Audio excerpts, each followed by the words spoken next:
Hello friends, welcome back to my YouTube channel. आइए अब हम नॉवल का पार्ट नंबर 46 स्टार्ट करते हैं।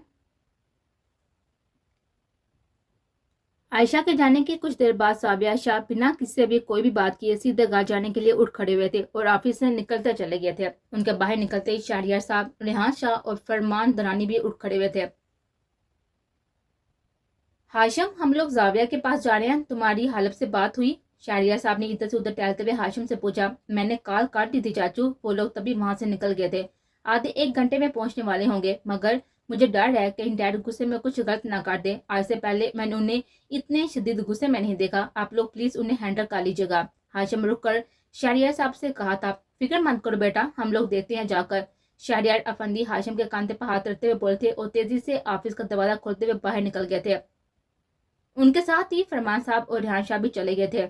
भाई, कोई मुझे भी बताएगा कि ये सब क्या हो रहा है, और ये लड़की कौन थी जो डैड से किसी को पकड़वाने का बोल रहे थे, और ये रिपोर्ट्स किसकी हैं, और हालिब का यहाँ पर क्या जिक्र? डैड उसे क्यों बुला रहे हैं? हादी नासमझी से हाशिम को देखते हुए बोला था, जब उसके पीछे खड़े हुए राहम ने पास पड़ी हुई चेयर पर बैठते हुए हादी को हरफ बहरफ सब कुछ बता दिया था, जिसे सुनकर हादी शशतर आ गया था। पासी बाल, हालिब ऐसा कर ही नहीं था। मानता हूँ वो गुस्सावार है, अनापरस्त है, मगर कभी भी इतनी घटिया हरकत नहीं करता था। और ये लड़की, आप लोगों ने उसे ऐसे कैसे जाने दिया? अरेस्ट करवाते उसे पुलिस अपने आप पूछ लेती कि किसके कहने पर यह सब कर रही है वो। हादी गुस्से से बोला था।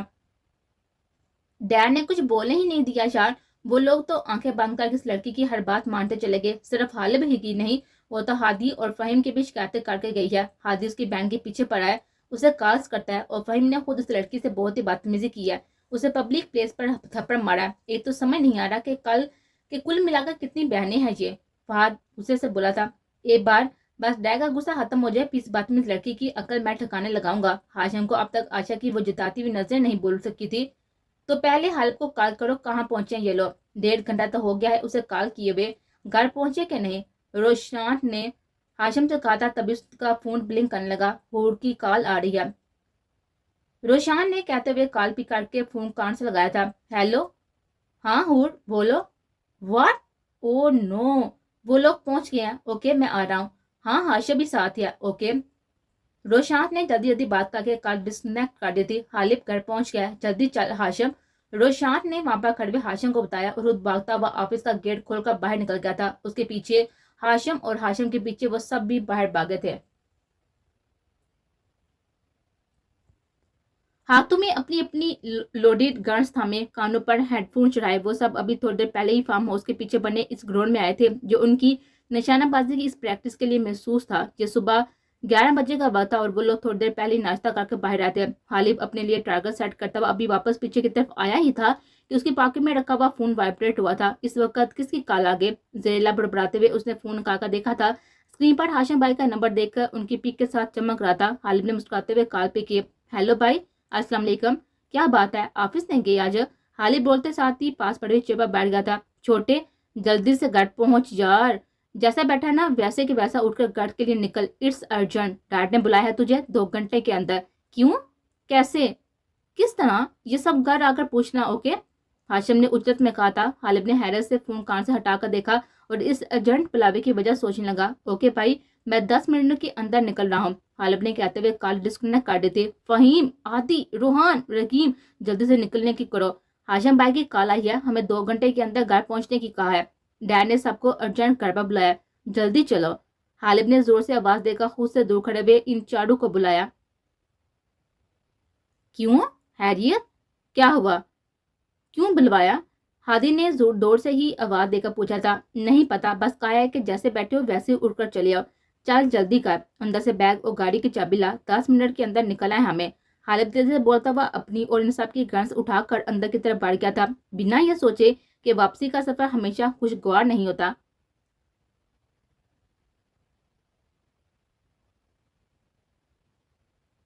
आज वो खुश थी, बेहद खुश। वो सफीन से किया अपना वादा पूरा करने के बहुत ही करीब थी। हालिब शाह ने उसकी बहन को जीते जी बड़जर में धकेल दिया था। अब बारी उसकी थी। आशा ने हालिब शाह के लिए गड्ढा खोदा था, अब इंतजार था कि कब वो अपने पूरे कद से इस गड्ढे में जाकर गिरता है। इंतजाम तो उसने पूरा कर दिया था। हालिब की असलियत وہ اس کے خاندان کو بتا کر آئے تھے. ساتھ ہی اس نے پلاننگ کے تحت زاویہ ہاؤس میں اپنا جاسوس بھی بھیج دیا تھا جو اسے مکمل وہاں کی رپورٹس فراہم کرنے کے مقصد سے بھیجا گیا تھا. شاہ انڈسٹری سے نکل کر وہ سیدھی شاپنگ کرنے شاپنگ مال چلی گئی تھی جہاں سے اس نے سنم کے علاوہ عارفہ، گرینی، روحا اور عثمان کے لیے بھی شاپنگ کی تھی. پھر مہروزہ اور صفین کے لیے بھی اپنی پسند کی شاپنگ کرتی. وہ شاپنگ بیگ سے لدی پدی شاپنگ مال سے نکل رہی تھی جب اندر دال ہوتے ہوئے ایک شخص سے بری طرح سے ٹکرایا تھی. ہاتھ میں تھامے بھی شاپنگ بیگ ہاتھ سے چھوڑ کر ادھر ادھر بکھر گئے تھے جبکہ سامنے موجود شخص سے اپنے سامنے دیکھ کر ایک پل کو رکا تھا اور پھر پور اسرار سے دانتیں مسکراتا ہوا سیدھا کھڑا ہو گیا تھا. ویلکم بیک ایش. وہ سیدھا ہو کھڑا ہوتے ہوئے سرگوشی کے انداز میں عائشہ کے کان میں بولا تھا جو جھک کر نیچے گر ہوئے شاپنگ بیگز اٹھا رہے تھے مگر اس سرسراتی سرگوشی سے وہ جھٹکے سے سیدھی ہوئی تھی لیکن تب تک وہ سامنے سے غائب ہو چکا تھا. عائشہ نے پھٹی پھٹی آنکھوں سے گھوم کر چاروں طرف دیکھا تھا مگر وہ نہ جانے کہاں غائب ہو گیا تھا. اتنی ہی دیر میں اس کے ماتھے پر گھبراہٹ کی وجہ سے پسینے آنے لگے تھے. نہیں یہ صرف میرا وہم ہے. وہ یہاں نہیں ہو سکتا. وہ تو واپس ترکی چلا گیا تھا. وہ واپس نہیں آ سکتا. یہ کوئی اور ہوگا. ہاں یہ کوئی اور ہوگا. مجھے ایش تو بہت سے لوگ کہتے ہیں کینیڈا میں بھی ہو سکتا ہے کوئی جاننے والا ہو یہ. وہ زریلا بڑبڑاتی ہوئی شاپنگ بیگز اٹھا کر جلدی سے باہر نکلی تھی. وہ تیزی سے سارا سامان کار میں رکھتے ہوئے وہ گھر کی طرف چلی گئی تھی. گھر آ کر بھی وہ اپنا دھیان اس شخص سے ہٹا نہیں پائے تھے جو اس کی خوشی مٹی میں ملا چکا تھا. لنچ کے بعد وہ عارفہ، گرینی، عثمان کو ان کے لیے خریدی گئی چیزیں دیتی ہوئی سنم کے پاس اس کے روم میں چلی آئے تھے جو اپنے روم میں سنم وارڈروب کھولے ہوئے کھڑی اندر کچھ تلاش کر تھی. سنم نے ناشتہ لیٹ کیا تھا اس لیے وہ لنچ کے لیے نیچے نہیں آئی تھی. سنم کیا کر رہی ہو؟ دیکھو میں تمہارے لیے کیا لے کر آئی ہوں. عائشہ کے باپ پر سنم چونک کر مڑ تھی. عائشہ نے ایک شاپنگ بیگ میں سے پیارا سا پیچ کلر کا لانگ فراک نکال کر سنم کو دکھایا تھا. وہ شفون کا بے حد نفیس کام کا فراک تھا جس میں نیچے گھیرے پر سلور چوڑی سی ننگوں اور موتیوں کی پٹی بنی ہوئی تھی. کونیوں سے نیچے آستینوں پر بھی ویسا ہی کام تھا. راؤنڈ کالر نیک پر بھی سلور ننگوں اور موتیوں سے مزید چوڑی سی پٹی لگی ہوئی تھی. ساتھ ہی فراک کی میچنگ کے لمبے ایئر رنگز اور میچنگ سلور کھسے. سنم نے ستاشی نظروں سے ڈریس کو دیکھا تھا. یہ ڈریس کل رات کے فنکشن کے لیے. میں نے اپنے لیے بھی ایسا ہی وائٹ فراک لیا. تمہیں یہ پسند آیا؟ عائشہ نے مسکراتے ہوئے سنم سے پوچھا. ہاں بہت. مگر کیا ضرورت تھی اس کی؟ کل تو کچھ بھی پہن لیتے. پرسوں بارات ہے. اس کے لیے کوئی یہاں کے فیشن کے مطابق ڈریس لے لیتی. ابھی میں کل کے لیے کوئی بھی ڈریس سلیکٹ کر رہی تھی. ویسے ایک کام کرتی ہوں کل کچھ اور پہن لوں گی. پرسوں بارات میں یہ فراک رکھ لیتی ہوں. سنم کو وہ ڈریس پسند آیا تھا مگر کل کے لیے نہیں بلکہ کل کے فنکشن کے لیے. کل مایو مہندو کا کمبائنڈ فنکشن تھا اور پرسوں بارات تھی. کوئی ضرورت نہیں ہے. بارات کے لیے بھی میں نے آلریڈی ڈریس لے لیا ہے. یہ دیکھو. عائشہ نے سنم کو ٹوکتے ہوئے دوسرے شاپنگ بیگ سے میرون کلر میں ایک بے حد خوبصورت سے کافتان نکالا تھا. سنم کو دونوں ڈریس پسند آئے تھے. اسی ڈریس کے ساتھ ہی گولڈن کلر کا 4 انچ اونچی ہل والا شوز بھی تھا. تھینکس عائشہ. بہت پیارا ہے یہ ڈریس. وہ واقعی ڈریس دیکھ کر خوش ہو گئے تھے. یہ بارات کے لیے ہے اور میں نے پارلر سے اپائنٹمنٹ لے لیا ہے. کل بیوٹیشین آ کر گھر پر ہی ہمارا ڈریس کے مطابق ہیئر اسٹائل بنا جائے گی اور تم پارٹی میک اپ بھی کروا لینا. کوئی ڈرامہ نہیں. اوکے. ویسے میں نے اپنے لیے بلیک کلر لیا ہے. سیم ایسا ہی. عائشہ نے اپنا ڈریس بھی اس کو دکھایا تھا. اوف عائشہ کمال ہو تم بھی. ایک دن بلیک اور ایک دن وائٹ. کچھ کلر فل ہی لے لیتی. سنم نے ناک چڑھا کر مہروزہ کے اسٹائل میں کہا تھا جس پر عائشہ کھلکھلا کر ہنستی تھی. مہرو والی حرکتیں کر رہی ہو.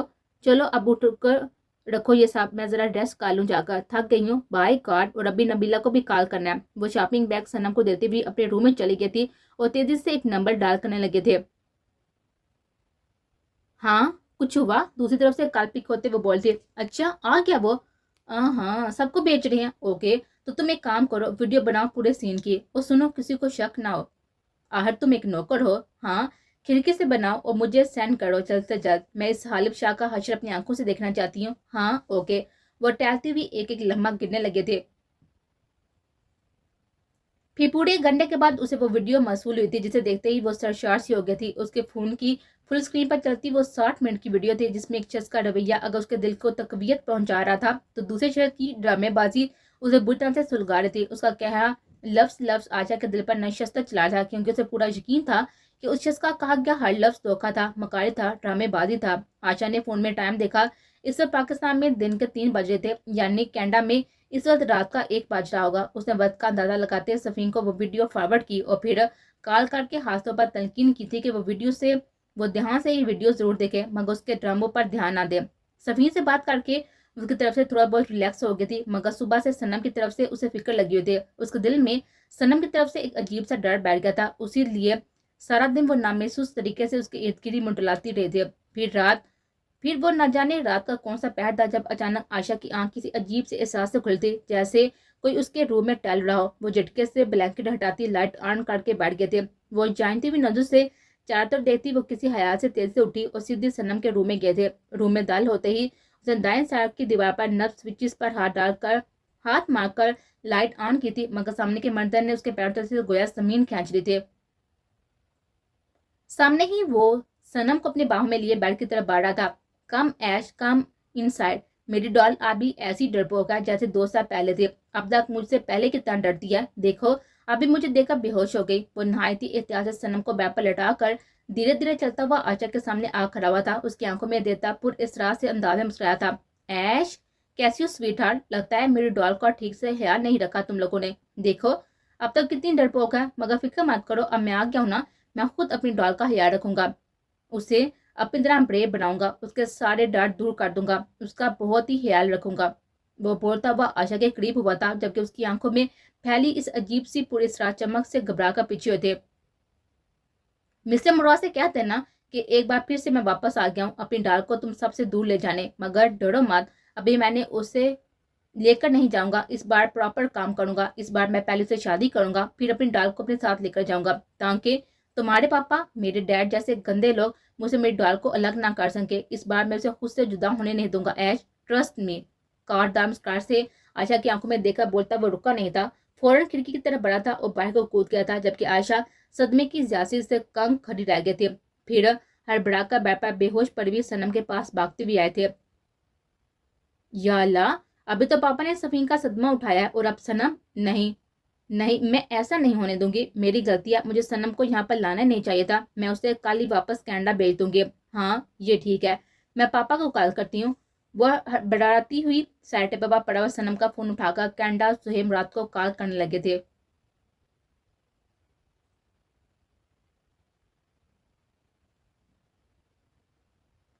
تیزی سے ڈرائیو کرتے وہ 2 کی بجائے 1.5 گھنٹے میں گھر پہنچ گئے تھے۔ ڈرائیونگ حالے بھی کر رہا تھا، پورچ میں گاڑی کھڑی کر کے روکتے ہوئے سب ایک ایک کر کے باہر نکلے تھے، جب سامنے سے آتی سعیدہ بی بی نے بتایا تھا کہ سب لوگ زاویہ ہاؤس میں موجود ہیں۔ یہ سنتے ہوئے سیدھا زاویہ ہاؤس پہنچے تھے۔ گھر میں داخل ہونے کے بعد وہ جیسے ہی لانچ میں پہنچے، وہاں پر ریا شاہ، زینب شاہ، حور، عنایہ، مہوش اور فاطمہ کے علاوہ انابیہ، حبیبہ، مانور، عائزہ، یعنی کہ سوائے بھائیوں کے تقریباً ان کا پورا خاندان ہی موجود تھا۔ سامنے صوفے پر زاویہ شاہ، فرمان شاہ، شہریار افندی اور ریحان شاہ بھی موجود ہیں۔ سب لوگوں پر نظر پڑتے وہ پانچوں ٹھٹک کر اپنی اپنی جگہ پر رک گیا۔ وہ سب خاموشی سے بیٹھے، شاید ان لوگوں کے ہی منتظر تھے۔ السلام علیکم، بنا کسی کو مخاطب کیے رکین نے سب کو سلام کیا تھا، جس کا جواب وہاں پر موجود سب لوگوں نے دیا تھا، سوائے 2 شخصیات کے، زاویہ شاہ اور فرمان درانی۔ وہ دونوں اپنی اپنی جگہ پر خاموش بیٹھے ان پانچوں کو دیکھ رہے تھے۔ حبیبہ، مانور، عائزہ، عنایہ، حور، بیٹا اب سب لوگ ذرا بچوں کے پاس جائیں، ہمیں ان لوگوں سے کچھ بات کرنی ہے۔ فرمان سامنے سنجیدگی سے بولتے وہاں پر موجود اپنی بہوؤں اور بانجی بتیجیوں کو باہر بھیجا تھا۔ حور آنکھوں میں آنسو لیے جلدی سے روشان کا نمبر ملاتی سب سے پہلے باہر نکلی تھی، جبکہ عنایہ، انابیہ، عائزہ، حبیبہ اور مانور سب کی سب ہنسمکھ سے زاویہ شاہ کو اس آتش فشاں روپ میں دیکھ کر شدید شوق کی کیفیت میں تھی، اور اب فرمان صاحب کے سنجیدہ سے حکم کو سن کر وہ سب باہر چلے گئے تھے۔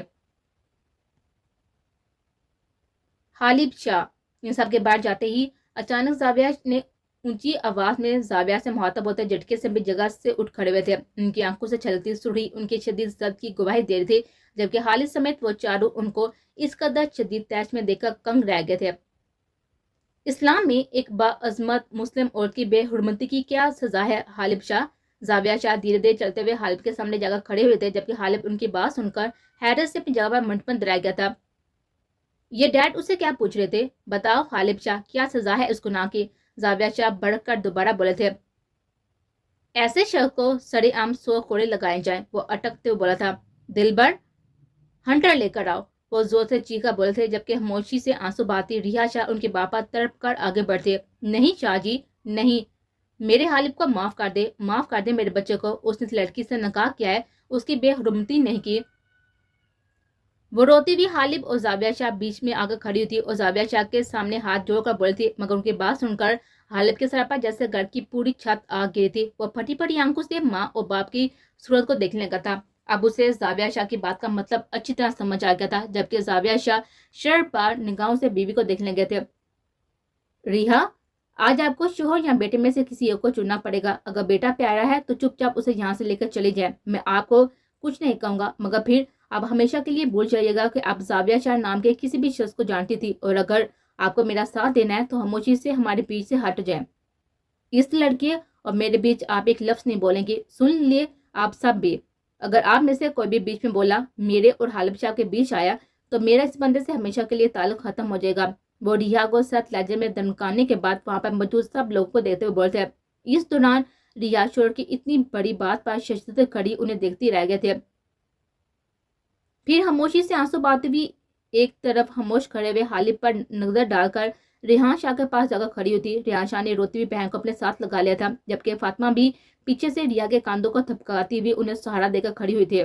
आती, रकीम, रोहान, फहम सब अभी तक शौक से खामोश खड़े हुए थे। वो सब भी हालिब की तरह साकत आंखों से जाविया शाह को देखे जा रहे थे। फिर सबसे पहले फहीम का होश आया था और वो आगे बढ़ा था। मगर मामू जान, फहीम जाविया शाह के सामने जाकर उनसे कुछ पूछता, उससे पहले ही फरमान साहब अपनी जगह से उठकर तेजी से उस तक पहुंचे थे और आगे बढ़ते फहीम का बाजू पकड़ते हुए खींच कर थप्पड़ उसके मुंह पर मारता। चिट्टाक की आवाज पर फहीम के साथ जैनब भी अपनी आंखें मोद ली थी। तुमसे तो मैं बाद में बात करूंगा, मगर इस वक्त खामोशी से खड़े रहो। फरमान साहब ने उसे दिक्का मारकर पीछे धकेला था। वो लड़खड़ाता पास खड़े रकीम से जगह टकराया था, अपने गाल पर हाथ रखे हुए हैरान परेशान सा खरा बाप का जारहाना अंदाज देखने लगा था, जबकि आदि भी शहरियार साहब से गुस्से से गुड़े थे। रकीम, आदि और रोहान सब अपनी जगह पर परेशान करते। जैनब ने बेसाता आगे बढ़कर बेटे का बाजू पकड़कर शिकायती नजर से शोर को देखा था। दिलबर, हंटर लाओ, सुनाई नहीं दिया? जाविया शाह एक बार खामोश खड़े हुए दिलबर को देखकर गरजते हुए बोलते, जो कि उनको बेबसी से देखता हुआ अंदर चला गया था, और जरा देर बाद ही एक चमड़े का हंटर हाथों में पकड़े उनके सामने आ खड़ा हुआ था। जाविया शाह ने उसके हाथ से हंटा लेकर जोर से जमीन पर मारा था। हाँ तो हालिब शाह, सफीन कौन है? बाप की जुबानी सफीन का नाम सुनकर भी हालिब कुछ नहीं बोला था। उसकी जुबान तो जैसे लकड़ी का लकड़ा बन गया था, लकड़ी का टुकड़ा बन गया था। जबकि जाविया शाह की जुबानी सफीन का नाम सुनकर वो चारों शस्त्र रह गए थे, क्योंकि अभी तक हालिब ने रोहान के सिवा किसी को भी सफीन के बारे में नहीं बताया था। सफीन कौन है? जाविया शाह दोबारा जोरदार दारते हुए बोले थे।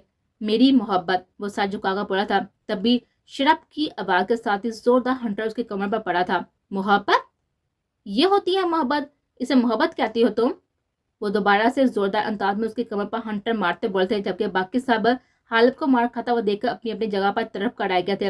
रेहान शाह, फरमान दरानी, शहरियार अफंदी सब को जाविया शाह ने पहले अपनी कसम से बांधकर बस कर दिया था। मोहब्बत कभी इतनी गिरी हुई नहीं हो सकती हालिब शाह। अपनी हवस को मोहब्बत का नाम देकर तुम खुद को बेगुनाह साबित नहीं कर सकते। वो उसकी कमर पर जोरदार अंदाज में हंटर मारते हुए गोया हुआ थे। नकाह किया है मैंने उससे डैड। वो जब्त की शिद्दत से सुर पड़ते चेहरे के साथ साथ झुकाकर गोया हुआ था। तेजी से पड़ते हुए कोरों की जब्त ने उसकी खाल बुर्जा से छील दी थी, जिसमें पर मौजूद सफेद शर्ट खून से तर होती जा रही थी, मगर वो बेहिस बना खामोशी से मार खा रहा था। उसे ऐसे मार खाते देखकर रिया शाह समेत वहां पर मौजूद हर शख्स का दिल दुख से फटा जा था, लेकिन सब खामोश थे सिवाय जैनब के, जो कि लाडले भतीजे को भाई के हाथों पीटता हुआ देखकर खामोश नहीं रहती और तेजी से आ गए थे। भाईजान, हालिब को माफ कर दे, उसने शादी की है, गुनाह नहीं किया, क्यों मार रहे हैं उसे? फिर वो भाई का हाथ थाम कर रोते हुए बोलती, तुम्हें मेरी कसम जैनब, बीच से हट जाओ, इस फौरन सिफत इंसान की पैरवाई मत करो। वो जैनब को एक साइड पर हटाते हुए बोले। एक तरफ जान से प्यारा भाई था तो एक तरफ अजीज भतीजा था, मगर भाई की कसम के आगे वो बेबस हो गई थी। तभी जाविया शाह के आंसू बहाती हुई आंखों से देखकर वो फरमान साहब के पीछे जा खड़ी हुई थी। सब जानते थे कि हालिब जाविया साहब के लिए क्या था, उसका उनकी जिंदगी में मुकाम क्या था। हालिब वो शख्स था जिसे जाविया शाह ने उसकी पैदाइश से लेकर अब तक शहजादा बनाकर रखा था, शहजादों की तरह पाला पोसा, परवान चढ़ाया, उनके नाज नहरे उठाए थे, उसकी हर जिद पूरी की थी। अपनी बेटी हूर के बाद बड़े बेटों से ज्यादा उन्होंने हालिब को चाहा था, कभी उसे फूल की छड़ी से नहीं छुआ था। मगर आज हालात उन्हें किस मोड़ पर लेकर आए थे कि अपने ही शहजादों जैसी आन बान वाले बेटे को जानवरों की तरह पीट रहे थे। हाँ हालिब शाह, तो नकाह किया है तुमने, नकाह के बाद ये सलूक किया जाता है बीवी के साथ। जाविया शाह का हाथ जैनब को एक तरफ काट कर 2 पल के लिए रुका था। इसी दौरान वो गुस्से से पीछे टेबल की तरफ पलटे, जिस पर मौजूद फाइल में से सफीन की तस्वीरें निकालकर उन्हें हालिब के मुंह पर मारी थी। सब तस्वीरें उसके पैरों में आकर गिरी थी। हालिब ने धीरे से झुककर अपने पैरों के पास पड़ी हुई एक पिक उठाई थी और सफीन को देखकर एक बार फिर उसका दिल कट कर आ गया था। हालिब के पास खड़े हुए रोहान ने भी झुककर एक पिक उठाई, मगर उसको देखते ही उसकी जुबान हैरत की ज्यादती से बंद हो गई थी। रोहान के बाद रकीम, फहीम और आदि ने भी वो पिक देखी थी, जिसमें सफीन की बिगड़ी हुई सूरत देखकर उन सबको जैसे सख्ता हो गया था। देखो, इस तस्वीर को गौर से देखो। ये हाल करके आए हो तुम इस लड़की का जिसे तुम अपनी मोहब्बत कह रही हो। नकाह नहीं किया तुमने उसे, तुमने नकाह के नाम पर हैवानियत का खेल खेला है और अपनी हैवानियत को नकाह के रैपर में लपेट कर सबके सामने पेश कर रही हो। नकाह 2 दिलों की बाहमी रजामंदी से जुड़ने वाला ताल्लुक को कहते हैं। ये मुकद्दस बंधन जोर जबरदस्ती से जबरन नहीं जोड़ा जाता। शादी करना गुनाह नहीं है। अगर तुम सिर्फ नकाह करते तो मैं एक लफ्ज नहीं कहता तुम्हें, खुशी खुशी अंधा पेशानी के साथ सब कुछ कबूल कर लेता। मगर तुमने जुर्म किया है हालिब शाह, तुमने जानू की तरह पीटा है उसे। बीवी बनाने का ये मतलब नहीं है कि तुम उस बच्ची को सर्दो कोप करके उसकी बेरहमती करो। तुम जानते हो बीवी होती क्या है। शरीयत सिर्फ तुम्हें बीवी पर जोर जबरदस्ती करके अपना हक जताने की इजाजत नहीं देती, बल्कि बीवी को मर्द की इज्जत बनाया गया है, इसलिए उसकी इज्जत की जाती है। सफीन सिर्फ तुम्हारी बीवी नहीं है, वो एक लड़की भी है जिसे अल्लाह ने अजल से इज्जत से बनाया है और उसे इज्जत देने का हुक्म दिया। बीवी होने से पहले एक लड़की होने के नाते उसकी इज्जत करना तुम पर फर्ज था। बिना सफीन की मर्जी के तुमने उसे मार पीट कर अपने साथ जबरदस्ती नकाह के बंधन में बांधा, फिर अपने बाप की प्रॉपर्टी समझकर उस पर हक जताते हुए उसके साथ ये बेशना सलूक करके यहाँ भाग गए। किसने हक दिया तुम्हें ये सब करने का? किसने हक दिया तुम्हें उस बुरी तरह से पीटने का? तुमने उस पर जोर जबर करके उसकी इज्जत को तार काट दिया, जानवर बन गए। इस सदमे की वजह से उस बच्ची का नर्वस ब्रेक डाउन हो गया, हॉस्पिटल पहुंचा दिया तुमने उसे। शर्म आती है मुझे तुम्हें अपना बेटा कहते हुए। आज तुमने साबित कर दिया, अच्छी तरह साबित कर दिया तुम इमरान शाह के पांचे हो, उसी की तरह बेरहम, संगदिल, खुदगर्द और मुफाद परस्त। उसने भी बुढ़ापे में अपने बाप के साथ में हाथ डाली थी, इसी तरह तुमने भी इस उम्र में मुझे शर्मिंदा करके डाल दिया। काश तुम्हारा पैदा होते ही तुम्हारा गला घोंट देता तो आज मुझे ये दिन नहीं देखना पड़ता। जाविया शाह ने एक बार फिर खींचकर एक जोरदार हंटर हालिब को मारा था। साथ ही इमरान शाह के मतलब कहे गए उनके लफ्जों का सरसराता हुआ कोड़ा रिया शाह और रिहान शाह के दिलों में भी पड़ा था, जबकि फहीम, आदि, रकीम और रोहान भी सफीन के साथ हालिब के इस सलूक पर सदमे से कंग हो खड़े थे। फिर जाविया शाह ने हालिब को न जाने कितने ही कोड़े मारते, यहाँ तक कि उसे तो बुरी तरह से पीटते हुए बिल्कुल हाँप गए थे, मगर उन्होंने उसे पीटना बंद नहीं किया था। और तभी रोशान, हाशिम, फरहान, फहद, राहम, हादी एक के बाद एक भागते हुए वहां पर आए थे और सामने का मंजर शस्त्र से देखते हुए वो लपक कर आगे बढ़े थे। हाशिम और रोशान ने सराय से जाविया शाह को पकड़ते हुए हालिब से दूर किया था, जो उसकी गिरफ्त में बुरी तरह से मचल गए थे, जबकि हादी और राहम ने खून हो रहे हालिब को पकड़कर सामने पड़ी कुर्सी पर बिठाया था। डैड प्लीज, ये क्या कर रही हैं आप? इतनी बुरी तरह से पीट रही हैं अपने छोटे को, वो भी इस बदतमीज लड़की की झूठी बातों पर यकीन करके। बाय गॉड, मैं उसको छोड़ूंगा नहीं। उसकी वजह से हमारे घर में जो हशर टूट रहा है ना, उसके लिए उसे बिल्कुल नहीं बख्शूंगा। कब्र में ना उतारा उसे तो मेरा नाम भी हाशिम नहीं। गुस्से से बोलते हुए हाशिम ने जबरदस्ती जाविया शाह को पकड़कर सोफे पर बिठाया था, मगर वो हाशिम के साथ झटक कर उसे गुस्से से गुड़ने लगे थे। जाविया शाह के पास खड़े रोशान ने भी उनके हाथ से हंटर खींचकर दूर फेंका था, जिसे लपक कर दिलबर ने उठाया था और फौरन बाहर भागा था। क्या लगता है तुझे कि ये बाल मैंने धूप में सफेद किए हैं? कौन सच कह रहा है कौन झूठ, मैनू सब समझ लगता है। खोता समझाए मनु तूने। वो बच्ची एक एक लफ्ज ठीक कह रही थी। खुद अभी कबूल किया इसने कि नकाह किया है उसने सफीन नाल। जाविया साहब सामने कुर्सी पर साकत बैठे हालिब को देखकर अपने महसूस लहजे में बोले थे, जबकि हाशिम बाप के बात सुनकर शॉक ट्राई किया था। बाप के साथ उसकी नजर भी सामने बैठे हालिब पर पड़ी थी, जो खूबसूरत चेहरे के साथ साथ झुकाए कुर्सी पर बैठा हुआ था। पूरी शर्ट खून के दागों से भरी थी। हाशिम समेत जाविया साहब का दिल भी जैसे किसी ने मुट्ठी में लेकर मसल डाला था। अब गुस्सा उतरा था तो उनसे दोबारा से अपनी जान से अजीज बेटे को इस हाल में देखा नहीं गया था। गुस्से और जोश में उसे बुरी तरह से पीट चुके थे, मगर वो भी क्या करते। बार बार उनकी नजरों के सामने सफीन का कमसुन चेहरा घूम रहा था, जो सिर्फ उनके बेटे की वजह से आज कितने बुरे हालों में थे। सामने बैठे हालिब को अब हादी गिलास में पानी भरकर पानी दे रहा था। नहीं डैड, अपना हालिब ये नहीं कर सकता। कुछ देर बाद हाशिम की हैरान आवाज सुनाई दी थी। उसे अब भी यकीन नहीं आ रहा था कि उसका छोटा ऐसा कुछ कर सकता है। یہ سب میں نے ہی کیا ہے بھائی. میں نے سفین کے ساتھ زور زبردستی سے اس کی مرضی کے بنا نکاح کیا، اس کو ڈرایا، دھمکایا، اس پر ہاتھ بھی اٹھایا اور میں ہی اس کا گناہ گار ہوں. میری وجہ سے وہ ہاسپٹلائز ہوئے. ڈیڈ، مجھے میرے کیے کی سزا دے کر آپ نے صحیح کیا. مجھے مار ڈالے ڈیڈ، اور مارے، بلکہ سنگسار کر دیں. میں اسی قابل ہوں. ایسا تو کوئی دشمن کے ساتھ بھی نہیں کرتا جو میں نے اپنی محبت کے ساتھ کیا، مگر وہ سب میں نے غصے میں کیا اور تبھی اسے اپنے گناہ پر شرمندہ ہوں. آپ مجھے چاہے سولی پر لٹکا دے، میں اف بھی نہیں کروں گا، مگر ڈیڈ بس ایک بار میری سفین کو واپس لا دے. بس ایک بار میں اسے معافی مانگنا چاہتا ہوں. بہت ہی غلط کیا میں نے اس کے ساتھ، لیکن اس دن کے بعد سے پل پل لمحہ لمحہ مر رہا ہوں. اس کے درد پر، اس کے تکلیف پر، اس سے زیادہ اذیت میں ہو. مجھے اس اذیت سے نجات دلا دے ڈیڈ پلیز. اسے جا کر لیا ہے. وہ بھی مجھ سے بہت محبت کرتی ہے. مجھے یقین ہے وہ مجھے معاف کر دے گی. آپ اس کے پاپا سے بات کریں اور میری سفین مجھے لا دیں پلیز ڈیڈ. وہ دھیرے دھیرے چلتا ہوا زاویہ صاحب کے سامنے فرش پر بیٹھ گیا تھا اور سر جھکا کر کرب سے بولتا ہوا ان کے گھٹنوں پر سر ڈال کر بچوں کی طرح رو دیا تھا. وہ زاویہ صاحب کے سامنے بالکل اسی طرح بیٹھا تھا جیسے بچپن میں اپنی پسندیدہ چیزوں کے لیے ضد کرتے ہوئے ان کے گھٹنوں پر سر ڈال کر بیٹھ جاتا تھا. بچپن کی طرح اب بھی وہ ان سے اپنے من پسند کھلونے کی ضد کر رہا تھا. ان کا بےتاچا غصہ اسے اتنا روتا ہوا دیکھ کر جا کی طرح بیٹھ گیا تھا. وہ ساتھی سے لب بیچے پھڑ پھڑ کو روتے ہوئے حالب کو دیکھنے لگے تھے. کیسے لے کر آؤں اسے یہاں؟ کس منہ سے کہوں؟ کیا بولوں جا کر اس کے باپ اور مام سے؟ بولو. کیا یہ کہوں ان سے کہ میں نے اپنی اس ناحلف اولاد کی ایسی تربیت کی ہے، اس عورت کی عزت کرنا نہیں سکھایا؟ میں بھی ایک بیٹی کا باپ ہوں اور اچھی طرح سمجھ سکتا ہوں کہ اس کے باپ کے دل پر کیا گزری ہوگی جس کی بیٹی کے ساتھ تو نے اتنا برا سلوک کیا ہے. کس منہ سے جا کر کہوں کہ میرے بیٹے نے آپ کی بیٹے کے ساتھ جو بہت ہی نیک کام کیا ہے اب اس پر شرمندہ ہے، اس لیے سب بھول کر آپ میرے بیٹے کو اپنی فرزندی میں قبول کر لیں. وہ طنزیہ انداز میں بولتے ہوئے خود کو جیسے بالکل بے بس محسوس کرتے، جبکہ ان کے سامنے سر جھکائے روتا ہوا حالب ہونس ان کے صبر کو آزما رہا تھا. باقی صحابہ لوگ حالب کو اس کی ترپتی شکستہ ہاتھ میں دیکھ کر خاموش کرتے، مگر انہی سب سے کچھ دور کھڑا ہوا ایک شخص شروعات سے لے کر آخر تک کی ساری کارروائی کیمرے کی آنکھ میں محفوظ کرتا ہوا بڑے آرام سے آگے کسی کو فارورڈ کر چکا تھا.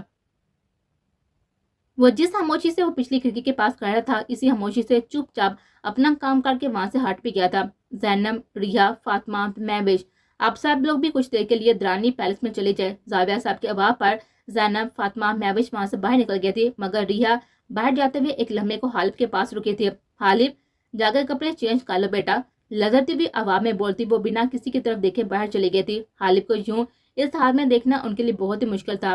آج شوہر کے ہاتھوں بیٹے کا یہ حال دیکھ کر ان کے دل پر جو چوٹ پڑتی وہ الگ بات تھی، مگر ان کے سالوں کی ریاضت کا عمر کے اس آخری حصے میں جو صلہ زاویہ شاہ نے انہیں دیا تھا وہ ریحا مرتے دم تک نہیں بھول سکتے تھے. اور زاویہ شاہ بھی یہ بات جانتے تھے کہ آج انہوں نے ریحا کے دل کو بھی بہت ہی زیادہ ٹھیس پہنچائی ہے. اس لیے وہ خاموشی سے باہر نکلتی بیوی کی پشت کو دیکھتے رہ گئے تھے. ریحا ان سے بے حد خفا تھی اور زاویہ صاحب کا اس کا ٹھیک ٹھاک اندازہ ہو گیا تھا.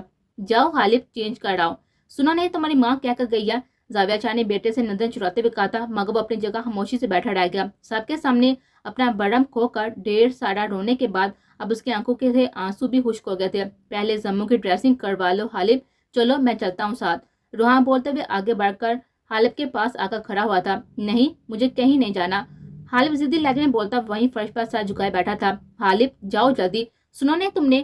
جاؤ مطلب جاؤ اور چینج کرنے سے پہلے ڈریسنگ کروا لینا. روحان پتر تم جاؤ اس کے ساتھ. حالب کو اسی طرح اپنی جگہ پر ڈٹے دیکھ کر زاویہ شاہ غصے سے بولتے. تب حالب ایک شکایتی نظر باپ پر ڈالتا ہوا اپنی جگہ سے اٹھ کھڑا ہوا تھا اور لاؤنج سے نکلتا چلا گیا. اس کے پیچھے روحان بھی باہر نکل گیا تھا.